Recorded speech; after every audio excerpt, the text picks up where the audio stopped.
There's a very specific feeling that shows up for many people, often without warning. You're fine on your own. You feel grounded, clear, even confident. But the moment you enter a group, something shifts. Your posture changes. Your thoughts become louder. You start monitoring yourself instead of being yourself. And suddenly, you feel smaller. This insecurity doesn't come from weakness. It comes from awareness. When you're alone, there is no social mirror, no one to compare yourself to, no silent hierarchy to navigate. But in a group, the mind becomes alert. It starts scanning. Who speaks first? Who seems confident? Who is being listened to? Who appears relaxed?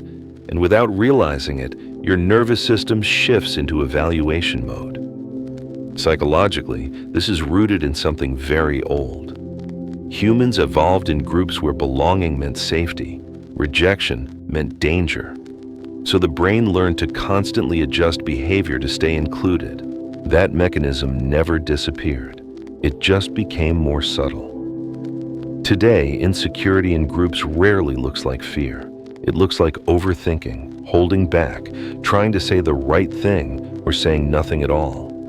The mind becomes split. Part of you is present in the conversation. Another part is watching yourself from the outside. That split is exhausting. You're not insecure because others are better than you.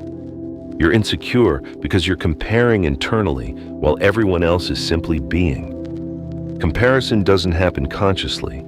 It happens automatically. The brain asks, where do I stand? And when there's no clear answer, uncertainty fills the gap. That's why groups feel different than one-on-one conversations. In groups, roles are less defined. Attention shifts quickly. Social feedback becomes inconsistent. So your mind looks for stability by trying to perform. But performance kills presence. The more you try to manage how you're perceived, the less natural you feel. And the less natural you feel, the more insecure you become. This creates a loop. You become quieter, or louder, or overly agreeable. Anything to regain a sense of control. But real confidence doesn't come from controlling the situation. It comes from being anchored internally. The solution is not becoming more dominant, it's becoming less reactive.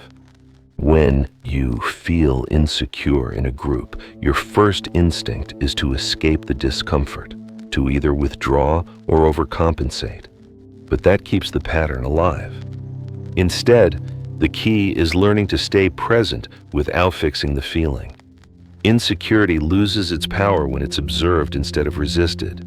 You don't need to stop feeling it. You need to stop interpreting it as a problem.